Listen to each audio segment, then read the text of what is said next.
Hi, everybody. My name is Lerato Tshabalala. I'm the editor-in-chief at YourLuxury Africa. And can I tell you, today is an exciting day for me.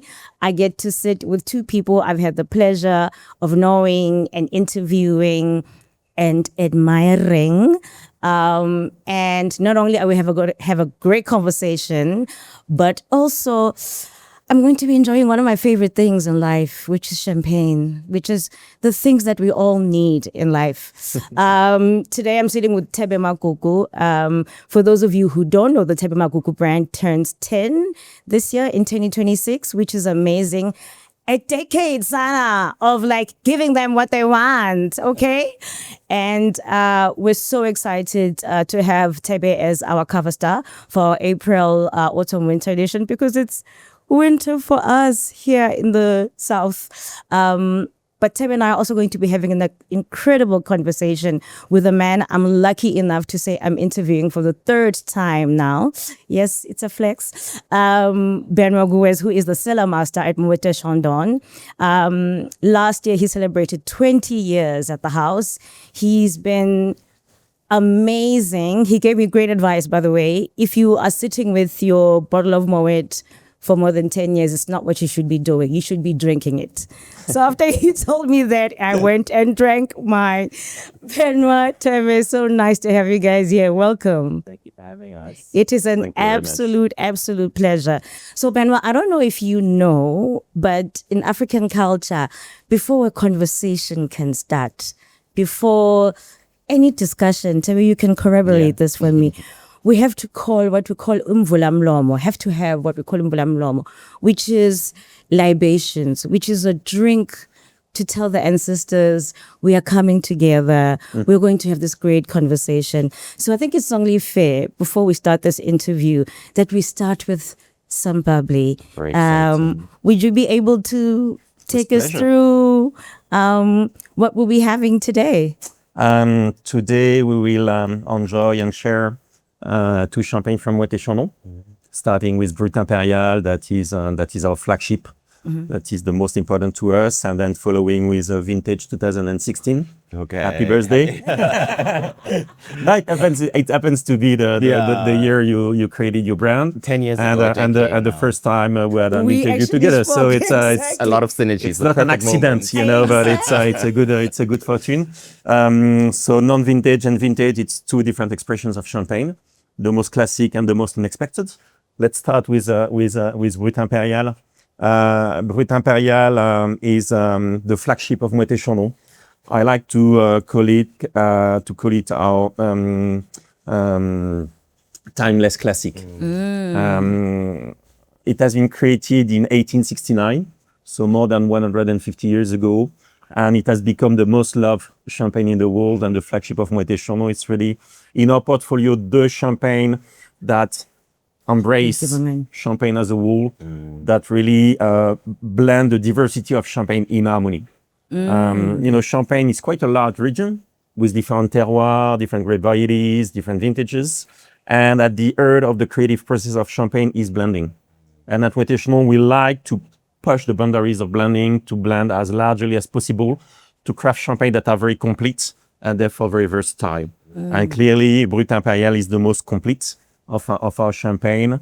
It's always about Pinot Noir, Meunier, Chardonnay, so three grape varieties to get the structure, the roughness, the elegance at the same time. Usually we blend three different vintages together in order to achieve consistency, because we have quite a lot of variations in quality from one harvest to the next one. So we play a lot with reserve wines in order to compensate and recreate the harmony each time. A good time in the cellars to develop the maturity, the yeasty character of the champagne, and to create more complexity, to blend grapes and yeast together. A very light dosage at the finish to keep it very crisp and fresh. And Brut Impérial is about joyful fruitiness, refined maturity, and most importantly, what I like to call effortless pleasure. I think champagne should be enjoyed easily, because it's all about joy, pleasure, sharing with friends, with family, with relative celebration, everyday celebration. You shouldn't wait for too long to enjoy your champagne, and Brut Impérial is really about that. To make an analogy with your world, for me, Brut Impérial is like the little black dress or the navy blue suite. Ah la la. You know, Classic. it's classic. You know, it's not the most fashionable pieces, but we all have a little black dress or navy blue suite. Yes, yes. And anytime we dress with the black dress or the navy blue suit, immediately you feel elegant and comfortable. You know, and it's really the promise with Brut Impérial: elegance and comfort. Oh, incredible. Cheers. Cheers. Cheers. Merci.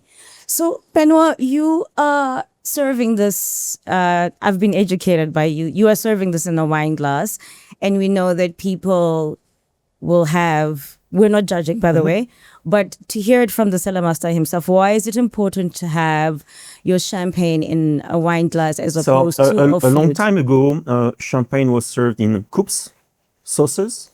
The thing is that it's so large. And the rate of the wine is so low that the bubbles don't have time to develop and to develop the aromas, and the surface being so large that the aromas will fall down and you won't get them to your nose and your palate.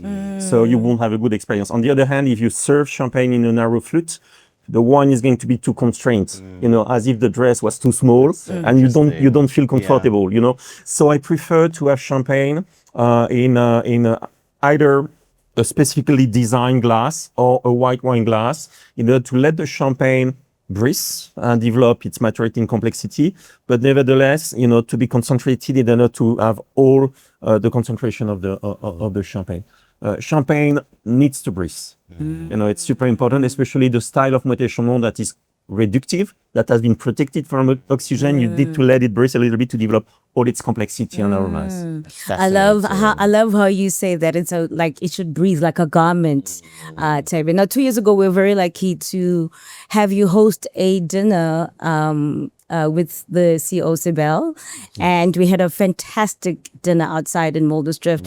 So when Benoît was talking about joyfulness before he takes us on to the next thing that we'll be drinking, what's your thing that you love about particularly this brut? Because I'm sure you've had it before. Yeah, you know, I think as a brand, this idea of classics is also really important to me. So I deeply resonate with what Benoît is saying about classics. You know, I really don't want what I do to be this arduous thing when you wake up in the morning, for you to sort of go through what the selection is and feel sort of burdened by what's there. I want it to be a really easy, effortless sort of process. That's why I really believe in this idea of classics. And I find that, you know, of course, the parallels that run through this champagne that we're drinking and the fashion that I do are certainly there. Yeah.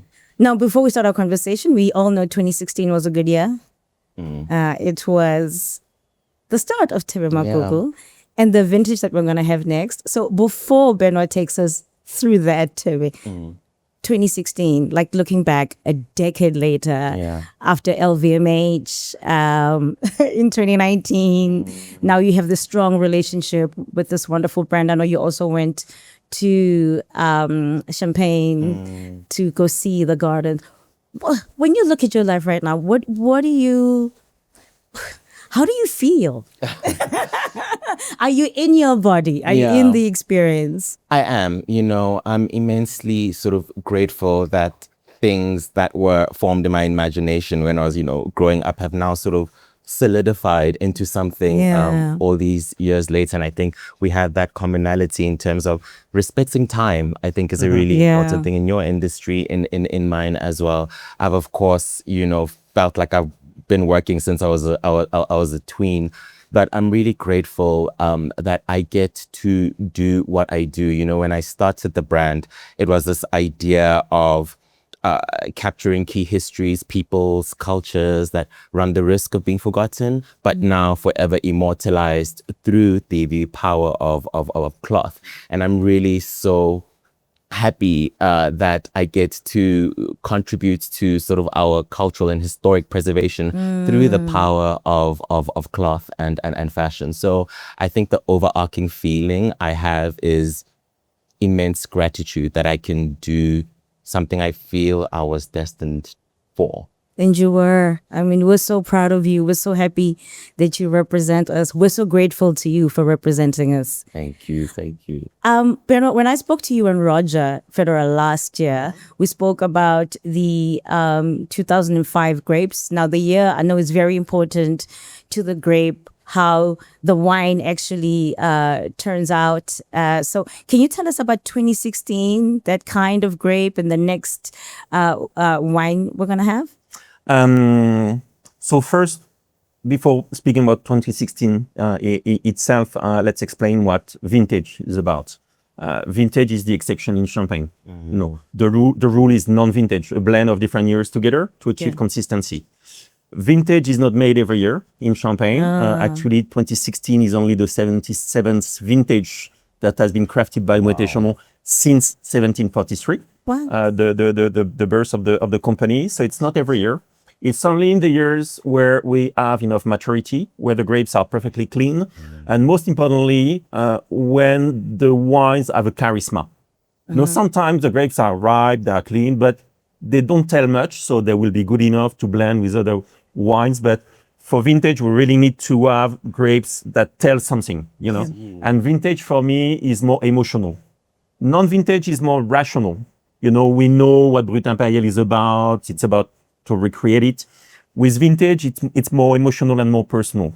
You know, it's like non-vintage being compulsory figures and vintage being freestyle. I see. It's more of the inspiration. I see. It's more the chef de cave freedom to express the year. And it's all about the memory of the year, the climate, the decisions we've made in the vineyards, at the harvest, the emotions at tasting, you know, what the wine has expressed during the tasting. And 2016 has been a roller coaster. It's been a very challenging year for the growers because the climate has been tough. It's been not so cold in the winter. Then the spring has been quite rainy, therefore a lot of pressure with the grass, with the diseases. So the growers, they really had to be in the vineyards day after day and to work hard to make it happen. But luckily the summer has been good. And finally, at harvest time, the winemakers were very happy because the grapes, they were ripe, they were well balanced. There was some diversity. That is always a good news because when you have some diversity, then you can play, you can blend. When all the grapes taste the same, there is very little option. And I really believe that that greatness always comes from challenges. You know, if it's easy, it's fine. And from time to time, we like things to be easy. But I prefer to have years with some challenge because if you have some challenge, it means that you have decisions to make. And if you make the right decisions, you can create the gap with the others. And for me, 2016 is a little bit like the excellence born from turbulence. And when you taste 2016, you have that feeling of the serenity after the storm. It has been a challenging year, but it's a happy ending. That is so fascinating, actually. And I love this idea that, you know, with, of course, the non-vintage is this idea of a template you've established, but then with the vintage, there's sort of room for play and the unexpected, you know. And I think in fashion, tension is really important, you know, this idea of the unexpected, because that feels newer in a lot of ways instead of this overtly sort of controlled thing, which is such a big part of my own work as well, you know. Yes, establishing a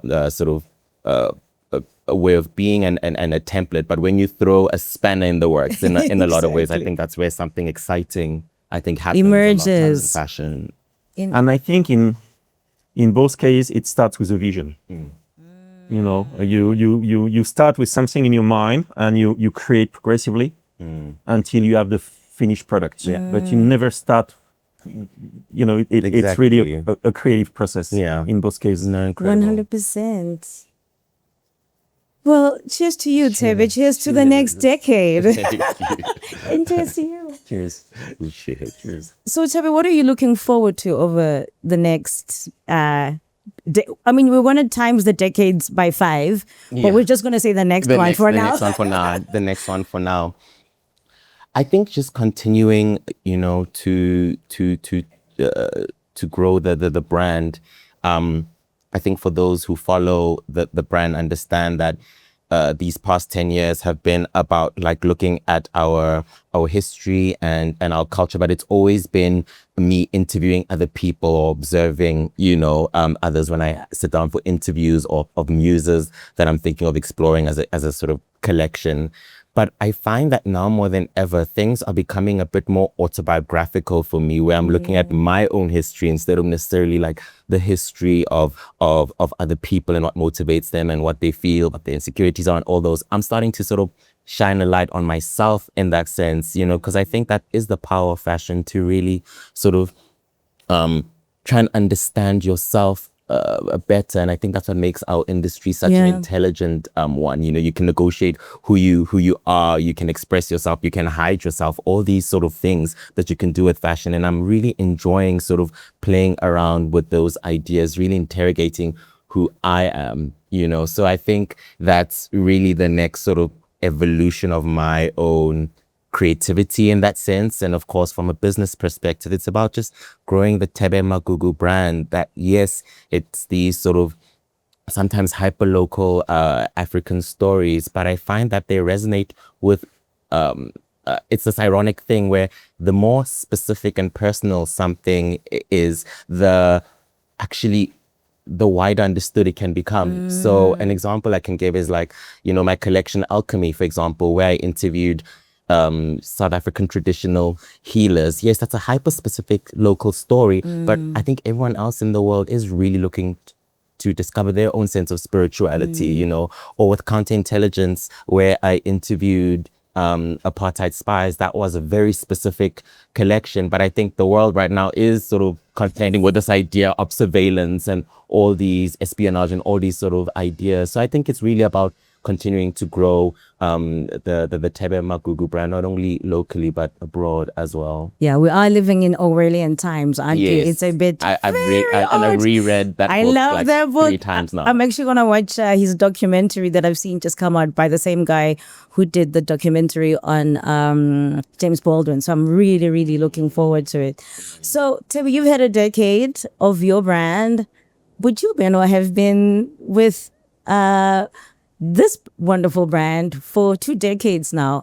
More than that, in fact. More than 22, 21? No, I started in 1998. Oh, it's just as a cellar master. Exactly. So I joined Moët Chandon in 1998, so 28 hours to go. Oh, wow. And I've been chef de cave since 2005. Amazing. So yeah, this year will be my 21st year as chef de cave. And so as after 20 years, how has your approach kind of changed or evolved? Maybe that's the word I should use in terms of how you create the wines. I think I've evolved from being really into technicity, being squared, into being sensitive, creative. That's my journey. That's hilarious. I love that. I still believe that greatness comes from technicity and sensitivity. Yeah. You need both. If you only rely on technicity, you will make good, you will be consistent, but you will lack emotion. On the other hand, if you rely only on sensitivity with no technicity, you might make great from time to time, but you won't be consistent. I really believe that you need both, and ideally, you need to forget your technicity. You have to become what I call organic. Yeah. Very spontaneous. And it's what I say to the new winemakers in the team. I say, okay, you've been trained, you have your diploma, you have some experience, but now forget that. Believe in your, you have to trust yourself. Yes. You have to find your emotion. You have to find your creative side. You have to find your own sensitivity and rely on that. That's the most important. Right. I think that's so powerful as well. And I think not only for your industry as well, but I think that balance should exist everywhere. Like if I look at the fashion industry, if something is going to be too sort of looking at the business too much without looking at the sort of creative output and the sort of universe build, I don't think it gives people that sort of motivation, because there's no emotion, I think, in the business. It's about sort of striking that balance. And I think that's so critical. Yeah. And both of you are storytellers in your own way. So this is a question, and I think you kind of touched on this, Benoît, earlier, about every story needs a an inflection point, a point where there's a struggle, even in a romantic movie, there's always like a struggle. And so as storytellers, how do you deal with the unpredictability, both in your industries, whether it's the weather or right now, Thebe, where we have tariffs and wars and all these things happening that are beyond your creative control? How do you guys deal with that? And this is a question for both of you. I think, still dealing with hardship by putting on the lens of, I think, creativity is really important, because that allows you to sort of pivot. I think for example, my industry during COVID took a tremendous hit, you know what I mean? But instead of just wallowing and sitting it and say, woe is me, I think one has to be really sort of, humble themselves to the moment and sort of take it in their stride to see okay, if this isn't working in this capacity, instead of letting it make me stagnate, how do I sort of pivot and move on from it? And I think having a nimble mind has been something that has been really important to help me sort of deal with the pressures of what I do. I can have an idea of how I want something to turn out, but very rarely will that happen. And I think that is just business and creative business, just in general. So I try not to take things personally, and I try and have a very as I said, nimble mind to be able to take to roll with the punches in that sense. I don't know about you, how you deal with In my case, working with nature, especially in the case of champagne that is quite unpredictable, and the climate is quite uneven, therefore the quality is quite uneven. That's the reason why we blend. It's because of the uneven quality of nature. I think you need three qualities. First, humility. Second, patience. Time is needed. And third, you need to find ways to renew yourself. If you only do things, repeat the way you do things, you are going to lose the emotion. And technically, in the case of Moët Chandon, we have the privilege to have access to the largest estate in Champagne by far, and to the largest diversity of grape supply. It means that whatever the conditions, whatever the climates, we have more chance than any other to get the best possible grapes wherever they are in a given year. They are never in the same vineyards, depending of the microclimate. But so that the fact that Moët Chandon has access to a wealth of possibilities is really the base to the creation of Grand Vintage or the recreation of Brut Impérial. And it kind of reminds me of something. I'm just going to veer off script. This is a question I just thought of now. Something you said triggered me about Moët Chandon and collaboration. And Thebe, we've often talked about you and collaboration. So Moët Chandon, when it comes to sustainability, you guys didn't have to share the information you had with the industry. But once you were able to, you were like, this is information that you should have with everyone. So I want to ask both of you, why is collaboration important? I mean, Thebe, you do the same with creatives in this country where you support other designers. And it's quite interesting that when you could have held the IP, that this is our sustainability thing and we won't share it, you did. So I'd like to know from you, Benoît, why that was important. So it's a question around collaboration and sharing and why it's important for industry. So if you don't mind starting with you, Benoît. Yeah, collaboration is important for me. And recently, I had a collaboration with Pharrell Williams on Brut Impérial, but also Daniel Arsham on Collection Impériale. And it's interesting to have the sight of artists on your product and your philosophy is always super interesting, because we tend to be sometimes a little bit narrow-minded. We are so much into what we do that sometimes we forget to open up and to look around and to see all the possibilities. And I remember with Daniel Arsham, when he visited the cellars for the first time, we have a sort of a painting at the entrance of our cellars, and it has been here forever, let's say. And I've been watching that painting many times, and today it's as if it doesn't exist anymore for me. And in fact, I've lost l'émerveillement, I would say that the emotion that comes from that painting. And when Daniel came for the very first time, immediately, he had his sight on the painting, and he saw details that were super important for the DNA of the brand that I didn't see anymore. So he has really opened my eyes again, to. So I think it's really the sight of others on what we do is super important to open our own sight. Yeah, for me, I think collaboration is critical because it also introduces, and I use this word a lot, but juxtapositioning and tension, I think, is really important to create something that's quite exciting. And I think I've recently had my collaboration with Thelma, where I designed a suite. Right, I think collaboration also pushes me, to go into territory that's completely unexplored. This is my first sort of project in interiors, but that really pushed me. And when I remember when we first sort of sat down to chat about the collaboration, right? I never want to be a wrecking ball when I'm working with others, because a collaboration is about two people, and we have to sort of, instead of one having a bigger voice than the other, how do we sort of merge in a way where we can sort of still keep our respective identities, right? Yeah. And I think an example of that is with Thelma, where or the Mount Nelson, where they have an English background, and in terms of sort of aesthetic and history, and I of course have my African background.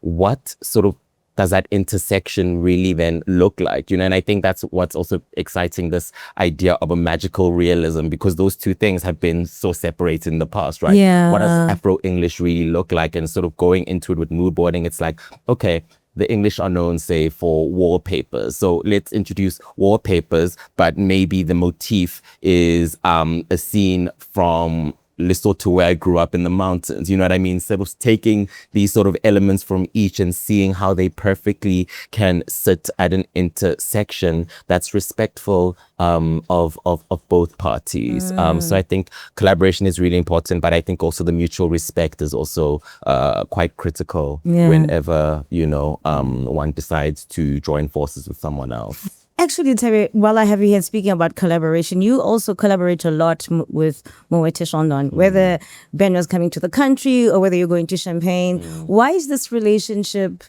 important to you? And for Benoît, for you, why is us, the South African market, also important to you? I mean, you've been lucky enough to come back here. I know some people are discovering Cape Town in Joburg for the first time, but you've been here many times. So why is this relationship important between Thebe Magugu and Moët Chandon? I think we also share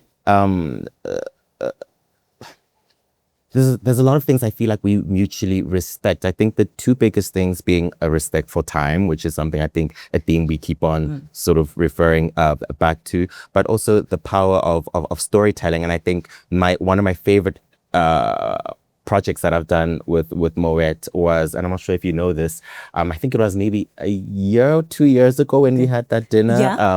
But I had the privilege of going to Epernay, right?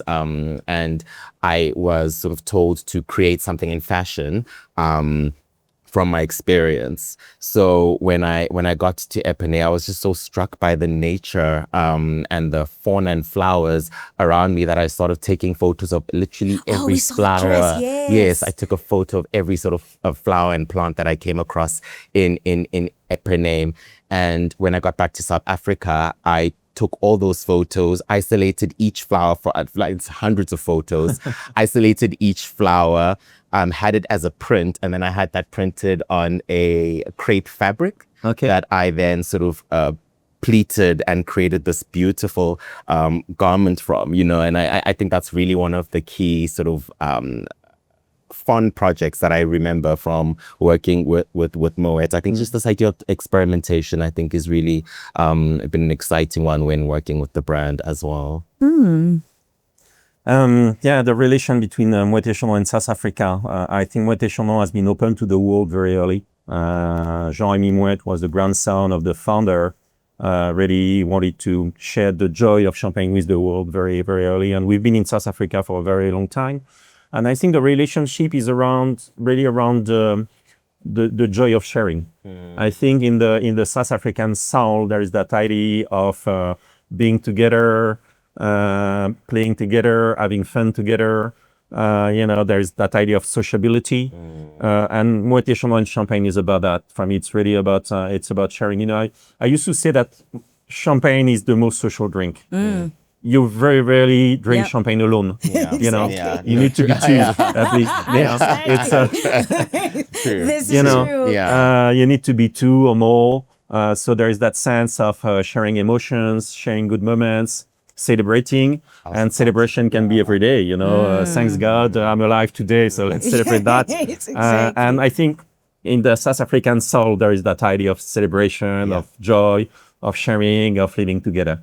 100%. I mean, Thebe was even saying that we're like a little bit of a naughty people. We're actually quite a silly, fun nation. And I think that's why this brand like appeals to so many of us. Just because of the fun and the celebration you inject. Okay, so before we have more, sorry, you want to say something? And I was about to sort of just add on to that. I think I suppose we're both so privileged in the sense that when people reach a certain milestone, they'll celebrate with a Thebe Magugu dress and a glass of Moët champagne, so it's like amazing to sort of be associated with this idea of milestone and self-celebration. I think that's a really powerful place to be and to be associated with. Yeah, to like be the positive inflection point in people's lives, to be and the marker. Yes, of like, this is a thing. So actually, before we get into the fun questions and I let you go and we have more champagne, I wanted to ask about legacy. What it means for each of you. Now, obviously, Thebe, you're still becoming. So I know this is not a finite answer that you're going to give because it'll evolve in 10 years' time as well. And I'm sure it's going to be the same for you. But right now, at this particular point, because the present moment is the only moment that we have, to Benoît's point, that means anything. What do each of you are hoping, whether personally and professionally, that your legacies will be? Colossal question. And it's too early for you. And hopefully I can grow as old as the Moët brand one day. But I think for now I would love my legacy, a big part of it, to be this idea of people having pride, I think, in where they come from. I think I look at the brand and how it started. Growing up in a lot of ways, I used to always think to be a serious sort of fashion designer, I have to go to like the fashion capitals, Milan or Paris or London or sort of New York. But I think as I sort of grew older and I became more integrated within my environment and my context, there are things that I picked up and grew up with culturally that now become an important part of the output and the work that I do. And I say all this to say that I never want people to sort of shy away about where they're from, and I actively try and introduce our quirks, our good, our bad into what we do, so that people are very sort of proud of where they come from and they don't feel like they need to go into like other sort of greener pastures, but really celebrate who we are in that sense. And I hope the brand gives them that sort of pride in themselves and where they sort of come from, to see that our history is incredibly sort of elevated, something to be taken seriously and something to be celebrated and worn also. I think we were all afraid that you were going to leave us, Thebe. I will not lie. I think I speak on behalf of most South Africans, because it's what happens when most people get successful. But what you have done is like really planted your roots in this country, whether you're in the Joburg CBD or whether you're here in the north in Joburg or in Cape Town. You really have said, I'm a South African and I will represent African people. But that's what fuels the work a lot of the times as well. I'm really happy to travel and meet new people and experience new cultures. But I think my work is so fueled by its context, its context in that sense. So I'd love to continue working for you and for the clothes to then, be very embraced locally and go all over the world as well. That's amazing. So, Benoît, you already have quite a stellar legacy behind you already. What are you hoping for? What's the next But legacy is an actual concern for me because I'm 55. Oh, you look So I'm good. going, in the years to come, I'm going to create champagne. I won't release myself. Oh, wow. I'm going to start to work for the next generation. So I need to have that in mind. I need to prepare the next generation because Moët Chandon will survive me, of course. So I need to be sure that the next generation will be ready to take over in something like 10 years. We will see. But in terms of legacy, I would say the most important for me is Brut Impérial. Obviously, crafting great vintages, creating haute œnologie, haute couture champagne with Collection Impériale, Ice Impérial, that has been my creation, have been very important. But I would like to be remembered as the one who has made Brut Impérial enter the 21st century with all the challenges of climate change, sustainability, changes in people's way of enjoying champagne. And even if Brut Impérial is more than 150 years old, we need to keep it alive. We need to keep it it's exciting, and therefore it has to evolve. And even if it is a little black dress, the little black dress always evolves. Yeah. It's not today the same as 10 years ago or 50 years ago. So it's that paradox of looking always the same and being always different. Perpetual evolution, constant evolution is really the name of the game for Brut Impérial, and it's really what I'm focusing on. Do you know what I love about you, Benoît, is that the first time you hear you're going to interview a chef de cave, you feel so intimidated. Like, can you speak to the person? Will it be? And there's a humility and a sensitivity about you that just, I think, is infused in your winemaking. And when a person then meets you, you exceed even those expectations. So I see your legacy even like preceding even your wildest dreams. And it's been such an honor to chat to you both. Should we have some fun questions before we go? Okay, so I'm going to move between each one of you, right? Okay. These are rapid fire. Okay. Okay. So no long answers, okay? It's going to be this or that or one word. Okay, Benoît. One word to describe the grand vintage 2016. Serene. Okay, Thebe, for you, your question is one word to describe your current mood. Experimental. Love that. Okay, and then for you, Benoît, there's only 5, so we only have 4 more. So far, so good, right? Morning harvest or evening tasting? Evening tasting. Yeah, I was hoping you would say that because I still have to go to Epernay and I would love to do an evening tasting with Benoît. A fabric you always return to? A fabric I always return to, cotton, because of its versatility. Yeah. Oh, that's like unexpected. Brut or rosé? Brut. You're my guy. But rosé can be brut also. Huh? Yes, exactly. Ironically, it's brut or rosé, but love them both. Depends on the occasion. Summer or winter? Oh, this I'm going to struggle with because I love the aesthetic of winter, but the comfort of summer. But gun to my head, summer. Yeah, same. I also love the look. I think all of us look nice and wintry, but I love the freedom of summer. Summer days, exactly. Champagne. You know what I mean? Okay, second last question, Benoît, is most unexpected food pairing you love? Is it unexpected? Champagne with spicy food. Oh la la. I think champagne as a quality it's as a cleanser. And after some spicy food, having the freshness, the effervescence, the liveliness of champagne help to cleanse your palate and really enjoy the flavors. Okay.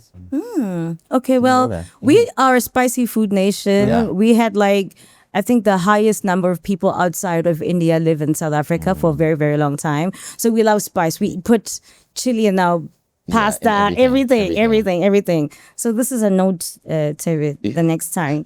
And then what collection is the Thebe Magugu version of the Grand Vintage 2026? I want to say heirloom, but no. Maybe?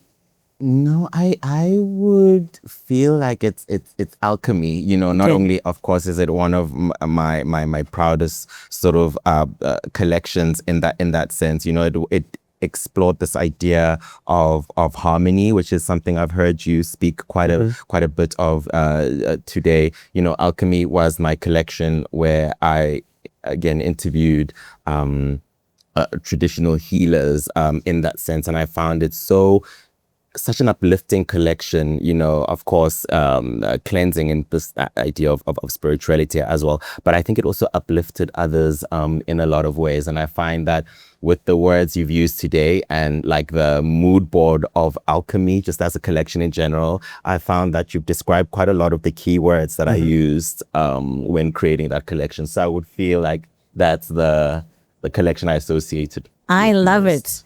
And then my last question, just because of the magazine, I have to ask you this. What is luxury to you? So you can say luxury means blah, blah, blah, blah, blah. But what does luxury mean to both of you? And it can be anything. It can be champagne. It can be languishing at home on a Sunday until 11. It's really open. For me, today, luxury is not in materials. I would say time. Yeah, same. And you know, not to piggyback off that, but I've always found that like for me, three things really define luxury, and I think that is time, craft, and deep respectful storytelling as well. I think we all agree on the time thing. I think it's the most important thing. Thebe Benoît, thank you so much for the time that you have spent with me. It was absolutely stunning. I cannot wait for the next 10 years. I cannot wait for the next legacy stories where you keep inspiring us. I mean, some of the words that came out today, everybody, were sensitivity, being consistent, technique, emotion, celebration, people. And that's what Moët stands for. And I think that's what Thebe stands for as well as a brand. And I think after you watch this, I hope you feel inspired. I hope you want to get out there and also start your own brand, create your own legacies, have things that you also create for yourself. Remember to follow us at YourLuxury.Africa on the platforms, especially on Instagram. Thank you, Thebe. Thank you, Thank you very much. Benoît. Thanks for Here's having to us. our next conversation. Yeah. Okay, cheers. Cheers. Cheers.